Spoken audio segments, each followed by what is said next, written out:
produktin. Nëse lidhemi me atë që tha zotri Ashari, bie që zonja Osmani është matur, tani më ka edhe më të vështirë që të vazhdoj këto diskutime. Ne nuk e dim, ne nuk mund të parashikojmë dot çfarë sjell procesi i negociatave.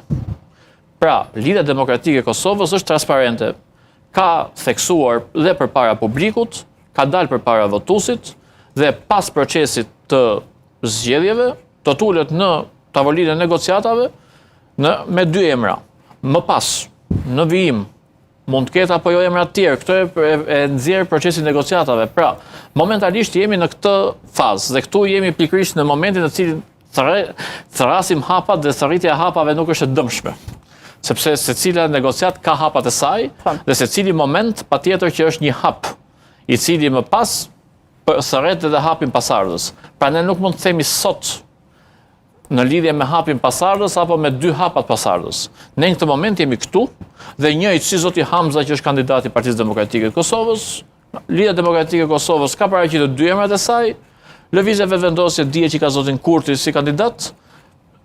Aleanca ka zotin Gjini, gjithsesi pra duke pasur parasysh atë që i kanë paraqitur publikut përpara 7 qershorit. Dhe është në seriozitet dhe në respekt dhe atë i vullneti që secila palë ka marrë që në procesin e negociat të paraqitet përkatësisht me emrat përkatës. Më pas, procesin vetvete dhe produkti që do përcjellë procesin mbetet për tu parë.